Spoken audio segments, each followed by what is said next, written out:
Hello everyone, আসসালামু আলাইকুম। কেমন আছেন সবাই? আজকে বাসায় অনেকগুলা নলা আনা হয়েছে, মানে পায়া সহ ৬টা নলা আনা হয়েছে। অনেকেই হয়তো আমার আম্মুর মতো পারফেক্ট নলা রান্না করতে পারে না। আমার আম্মু কিন্তু সব রান্না ভালো করে পারলেও নলাটা ভালো মতো রান্না করতে পারে না।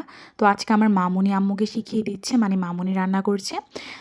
যার জন্য আদা রসুনের পেস্ট দিয়ে দিয়েছে, তারপর বেশি করে পেঁয়াজ কুচি দিয়ে দিয়েছে, তারপর হলুদের গুঁড়া, জিরার গুঁড়া, লাল মরিচের গুঁড়া, তারপর স্বাদ মতো লবণ দিয়ে এলাচ, দারচিনি, লবঙ্গ, তেজপাতা আর বেশি করে মানে পরিমাণ মতো সয়াবিন তেল দিয়ে বড় একটা ডেকচির মধ্যে তুলে দিয়েছে।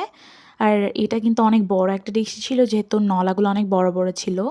আর এটা বিশ্বাস করেন খেতে এত বেশি মজা ছিল, আমার লাইফে সবচেয়ে বেশি মজা লাগছে এই নলা খাওয়াটা।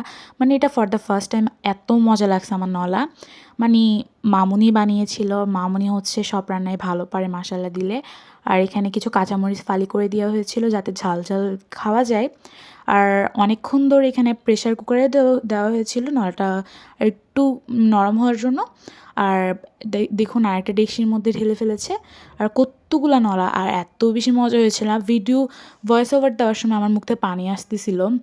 আর এখানে পেঁয়াজ বেরেস্তার বাগার দেওয়া হয়েছিল, যেটা ভিডিওটা ডিলিট হয়ে যাওয়ার কারণে আপনাদের সাথে শেয়ার করতে পারিনি। তো টাটা টেক